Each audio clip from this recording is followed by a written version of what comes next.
Course de pirogue, panel, autant d'activités qui ont marqué la journée mondiale du tourisme ici à Adiaké. Au cours de cette 43e édition, le ministre du Tourisme, Siandou Fofana, a évoqué la proximité d'Adiaké à Abidjan en prévision à la Coupe d'Afrique des Nations. Toujours selon lui, Adiaké pourrait servir de site d'hébergement à certaines délégations étrangères. Le choix d'abord de la région du Sud Como vient du fait que c'est la première région touristique de notre pays. Et le choix d'Adiaké, c'est eu égard au fait qu'aujourd'hui, nous avons des sites magnifiques qu'abrite la cité d'Adiaké.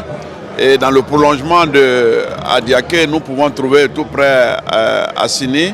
Et donc, nous voulons impacter le développement du tourisme au regard du thème de cette année, en faisant en sorte que le tourisme vert ici prenne tout son envol, avec des investissements consacrés pour préserver cet important patrimoine et valoriser, afin de l'exploiter pour que le tourisme prenne totalement son envol ici pour ce qui concerne Adiaké.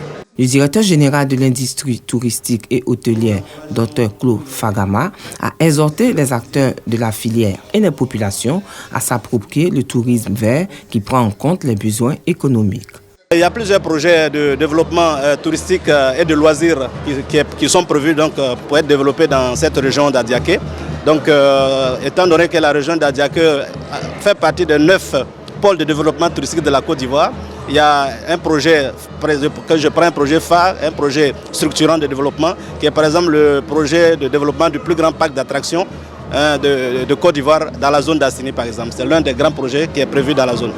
La 43e journée mondiale du tourisme à Adiaké, sous le thème tourisme et investissement vert, a été dédiée à la découverte de la richesse culturelle de la région.